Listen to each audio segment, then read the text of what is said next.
അടുത്ത വിഷയം American president Donald Trump 5 ദിവസത്തേക്ക് വെടിനിർത്തൽ പ്രഖ്യാപിച്ചെങ്കിലും ഇറാനിലേക്കുള്ള ആക്രമണം ഇസ്രായേൽ ഇന്നും തുടർന്നു. ഇറാനിലേക്കും ലബനനിലേക്കും ഇസ്രായേൽ മാറ്റമില്ലാതെ ആക്രമണങ്ങൾ നടത്തി. ഇസ്രായേലിലേക്കും ഗൾഫ് രാഷ്ട്രങ്ങളിലേക്കുമുള്ള ആക്രമണവും ഇറാൻ തുടരുകയാണ്. ഇതിനിടെ പശ്ചിമേഷ്യൻ സംഘർഷം അവസാനിപ്പിക്കാൻ പാകിസ്ഥാൻ മധ്യസ്ഥത വഹിച്ചേക്കുമെന്ന തരത്തിലുള്ള റിപ്പോർട്ടുകളും പുറത്തുവരുന്നുണ്ട്. തുർക്കിയും ഈജിപ്തും മേഖലയിൽ സമാധാനം പുനഃസ്ഥാപിക്കാനുള്ള നീക്കങ്ങൾ നടത്തുന്നുവെന്നും റിപ്പോർട്ടുകളുണ്ട്. യുദ്ധം ആരംഭിച്ചതിന് ശേഷം ആദ്യമായി പ്രധാനമന്ത്രി നരേന്ദ്രമോദിയും അമേരിക്കൻ പ്രസിഡന്റ് ഡൊണാൾഡ് ട്രംപും ഇന്ന് ഫോൺ സംഭാഷണം നടത്തി. പശ്ചിമേഷ്യൻ സംഘർഷവും ഹോർമൂസ് തുറക്കേണ്ടതിന്റെ ആവശ്യകതയും ചർച്ചയായെന്നാണ് വിവരം. ഇതിനിടെ കഴിഞ്ഞ ദിവസം കൊല്ലപ്പെട്ട ദേശീയ സുരക്ഷാ കൗൺസിൽ സെക്രട്ടറി അലി ലാരിജാനിക്ക് പകരം മുഹമ്മദ് ബാഹേർ സൊൽഗാദറയെ ഇറാൻ നിയമിച്ചു. യുദ്ധം അവസാനിപ്പിക്കാനുള്ള ചർച്ചകൾ ട്രംപുമായി നടന്നുവെന്ന് ഇറാൻ ഇതുവരെ സമ്മതിച്ചിട്ടില്ല.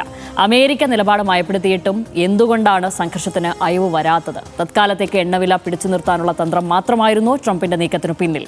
കാണാം RDX.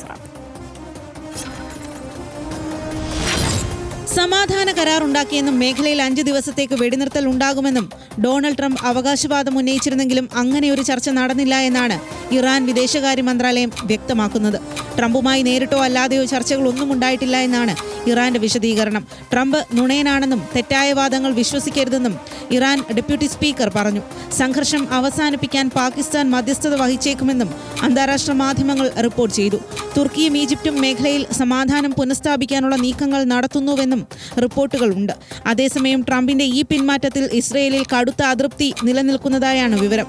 ട്രംപിന്റെ വെടിനിർത്തൽ ആഹ്വാനങ്ങൾക്കിടയിലും ഇറാനിലേക്കും ലബനനിലേക്കും ഇസ്രയേൽ ഇന്നും ആക്രമണം നടത്തി. ടെഹ്റാനിലെ ബാലിസ്റ്റിക് മിസൈൽ സംഭരണ കേന്ദ്രത്തിലേക്കും വിവിധ സർക്കാർ കെട്ടിടങ്ങളിലേക്കും ആക്രമണം നടത്തിയതായി ഇസ്രയേൽ സൈന്യം അവകാശപ്പെട്ടു.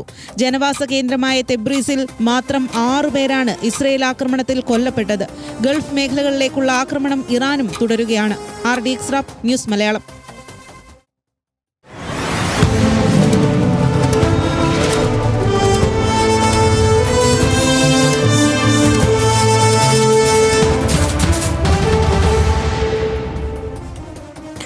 പക്ഷേ ട്രംപ് അടങ്ങിയതാണോ എന്നുള്ളതാണ് അതിൻ്റെ ഒരു ചോദ്യം.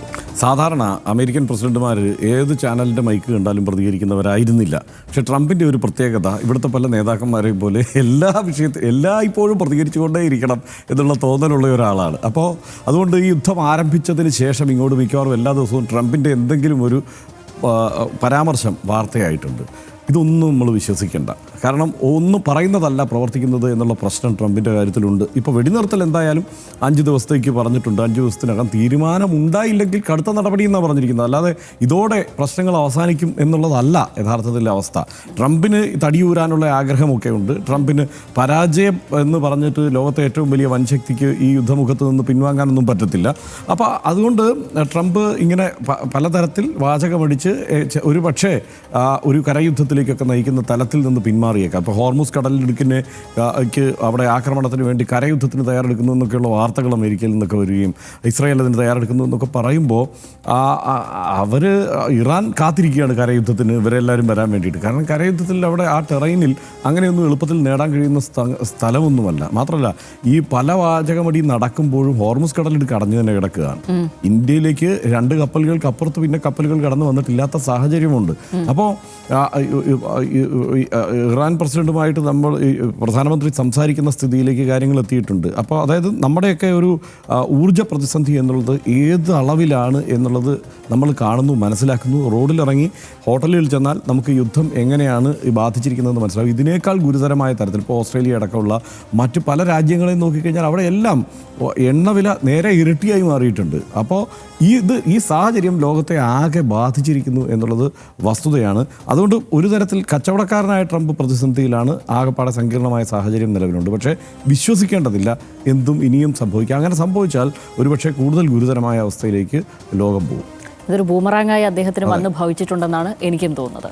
പശ്ചിമേഷ്യയിൽ യുദ്ധം തുടങ്ങിയത് മുതൽ സമനില തെറ്റിയ ട്രംപിനെയാണ് ലോകം കണ്ടത്. ഇറാൻ ഹോർമൂസ് കടലിടുക്ക് അടച്ചതോടെ അതൊന്ന് തുറന്നു കിട്ടാൻ അറിയാവുന്ന അടവെല്ലാം ട്രംപ് പയറ്റി നോക്കി. ആ ശ്രമങ്ങളെല്ലാം പരാജയപ്പെട്ടതോടെയാണ് താത്കാലിക വെടിനിർത്തൽ എന്ന പ്രഖ്യാപനം നിലവിൽ ഉണ്ടായിരിക്കുന്നത്. അപ്പോൾ പോലും ഫലപ്രദമായ ചർച്ചയിലൂടെ പ്രശ്നങ്ങളെല്ലാം പരിഹരിച്ചു എന്നാണ് ട്രംപ് പറയുന്നത്.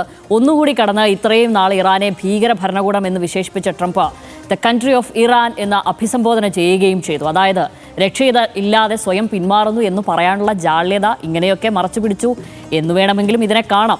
പശ്ചിമേഷ്യയിൽ കാര്യങ്ങൾ ട്രംപിന്റെ കയ്യിൽ നിന്നും വഴുതിപ്പോകുന്നതായാണ് കുറേ ദിവസങ്ങളായി നാം കണ്ടുകൊണ്ടിരിക്കുന്നത്. ഒന്നും വിജയിക്കാതെ വന്നതോടെ 48 മണിക്കൂറിനുള്ളിൽ ഹോർമൂസ് തുറക്കണമെന്നായിരുന്നു ട്രംപിന്റെ ഭീഷണി. അതും നടക്കാതായതോടെ ഇനി ഞങ്ങൾ ഇറാനെ ആക്രമിക്കില്ലെന്ന് പറഞ്ഞ് ട്രംപ് മുട്ടുമടക്കി. കൂടെ ഇനി ഹോർമൂസ് കടലെടുക്ക് ഞാനും പുതിയ ആയത്തുള്ളയും ഒരുമിച്ച് നിയന്ത്രിക്കുമെന്നും ട്രംപ് പറഞ്ഞതായി അറിയുന്നു. സംഘർഷം അവസാനിപ്പിക്കാൻ ഇസ്രായേലിന് താല്പര്യമില്ല എന്നാണ് ഇന്നത്തെ ആക്രമണങ്ങളിലൂടെ നമുക്ക് മനസ്സിലാവുകയും ചെയ്യുന്നത്. പ്രത്യാക്രമണങ്ങളുമായി ഇറാനും തിരിച്ചടിക്കുമ്പോൾ ട്രംപ് പറഞ്ഞ വെടിനിർത്തൽ എവിടെയെന്നാണ് ഉയരുന്ന ചോദ്യം. ഇതോടുകൂടി RDX അവസാനിക്കുന്നു. Good night.